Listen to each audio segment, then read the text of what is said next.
Stephen A., what does this all mean for Dame time? It means that Damian Lillard needs to get the hell up out of Portland, and Portland needs to facilitate that happening. Other side of the ball, right? Damian Lillard, he's out tonight with an abdominal injury, but he spoke at shoot-around. What did he say? Damian Lillard addressed the media, and he addressed the trade rumors and all of the kind of noise around the Trailblazers head on. And he said, I'm not asking for a trade. He went on further to say, my intentions are to be in Portland and to figure this out.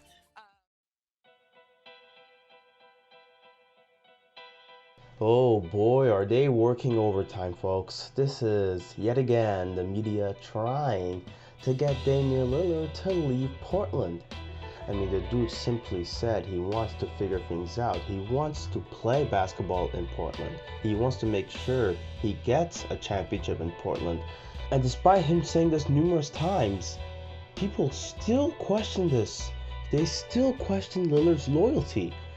And man, as a fan, it's just quite honestly frustrating to watch all this taking place. And not only that, but you have people in the comments, people on YouTube, talking about how Lillard needs to get out of Portland. Why is it that we as fans expect Lillard to leave a team simply because they're not doing well or because he's not going to have a good chance at winning a championship anytime soon? No, I'll tell you what, the media has forced this on us. The media has shaped this narrative that Lillard is currently trying to battle every day as he plays basketball.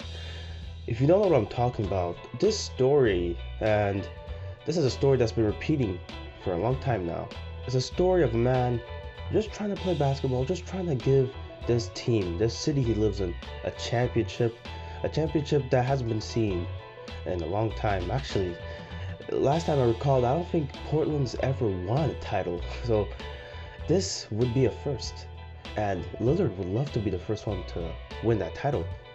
Another person that comes to mind that recently accomplished a feat that hasn't been seen in 15 years in that city, well, I think you all know who I'm talking about. But if you don't, I'll have to refresh your memories, as his path to getting there was actually quite similar to Dame's current path at the moment. Many people, this is a stunner, although the Raptors were just 2 games behind the Milwaukee Bucks in the regular season. They're off the bench to celebrate. Malika Andrews, ESPN. For both of you guys, I'm curious, you guys have talked a lot about how at this point, sometimes it takes experience. I'm wondering if now that you have some of that experience, if you see more validity to that point, or what you think about that now that you've gone through it.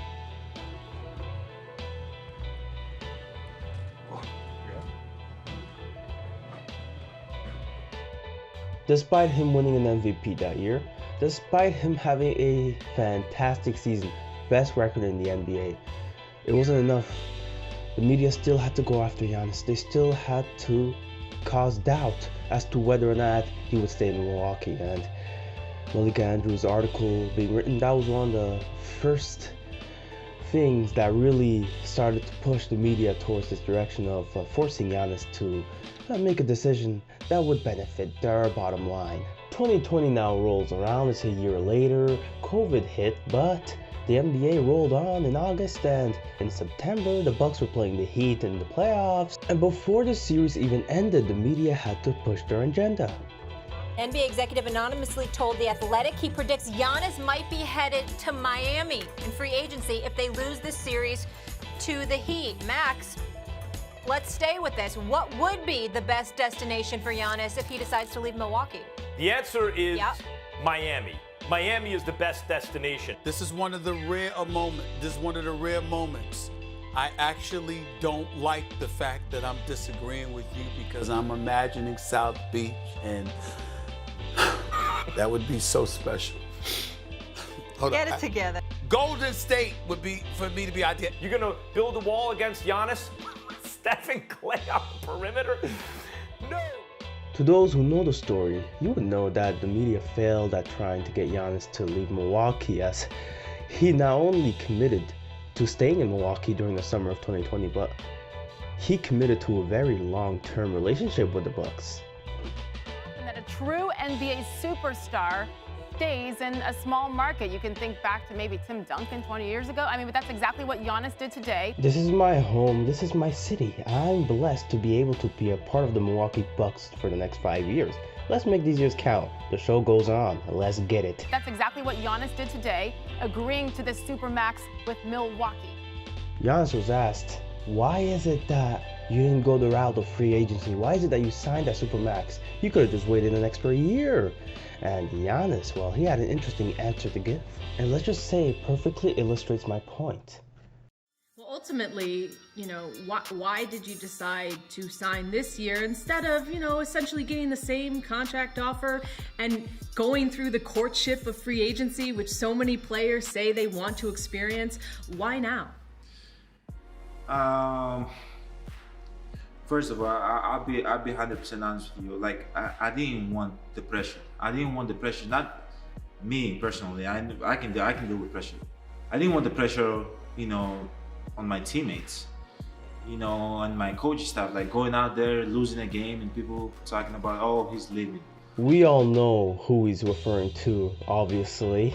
And what do you know? Those people actually reacted to the news of him signing that Supermax. Is Giannis staying in Milwaukee good or bad for the NBA? It's terrible for the NBA. There could be nothing worse for the NBA.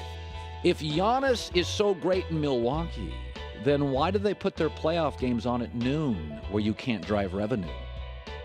Then Giannis Antetokounmpo pledging allegiance to the Milwaukee Bucks. It's wholesome.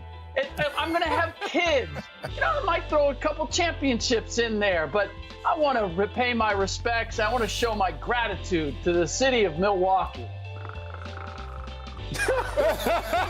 Are you kidding me? It would be much better for Giannis to go to Chicago, LA, New York, and Miami, because then they put him on at prime time. And that's why the NBA makes $3 billion a year. They put their stars in prime time. What have we learned about the NBA over the last few years? That the movement and mobility of its superstars has made it what it is and most attractive and capturing the greatest part of the sports landscape. They put their stars in prime time. Now that LeBron and AD have signed and pledged allegiance to the Lakers, how much gravitas did that get? How much splash did that get? Nothing. How much have we talked about Giannis deciding to stay in Milwaukee? An earth-shaking event, considering that we were talking about him potentially going to Toronto or Miami or Golden State. It does not play. They put their stars in prime time. I know most of you are very appalled and are cringing at listening to these clips, but I have to play them because they do provide us a very insightful information as to what their agenda actually is. They want these players to be in these big market teams because they want these primetime games to get more views. They want these players to be in the spotlight. Okay, these small market teams, well, not enough people are interested in them, and that's just the honest truth. And if they can get more of these big blockbuster players in these big blockbuster teams, well, they can just replicate that 5 times. Well, that's just a winning ingredient, and they can make as much money as anyone can at this point, because let's be honest, a lot of people, they're interested in teams like the Warriors, the Lakers, the Knicks, and the Nets. Those are the teams that a lot of people love to talk about because, well, not only are they a big market team, but they're also comprised of stars that are willing to live there as well. It's no secret that Milwaukee and cities like Portland are not so appealing to players during free agency. So it is rather a shock when you see some players actually decide to commit to staying in those cities.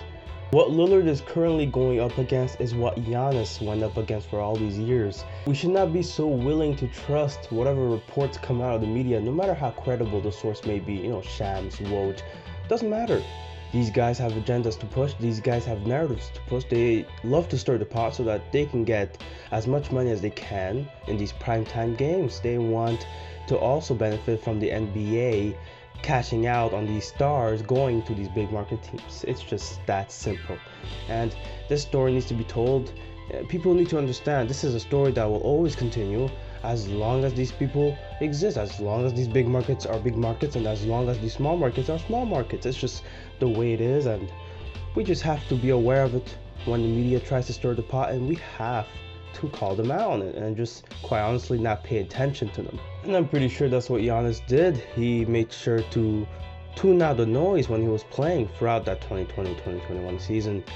And Lillard sees that. He sees what Giannis went through. He sees that, his story is the same as his, and that Lillard, he's going to put in that work.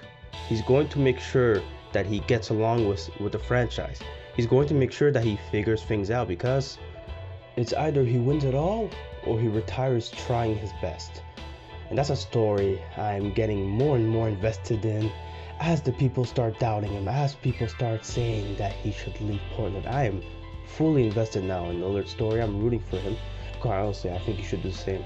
This is a story that I really want to see Lillard come out of this on the winning end. It will be fun to watch. I hope he does come out of this winning the whole thing. I hope he comes out here and proves everybody wrong, and that we could all smile knowing that it was years in the making. Just, we went out there and tried to play hard every single day, every single time we step on the floor, but they were supporting us. Win or lose, they were supporting us throughout the whole journey. So we did it for them too. We did it for ourselves, for our family, but we did it for them also.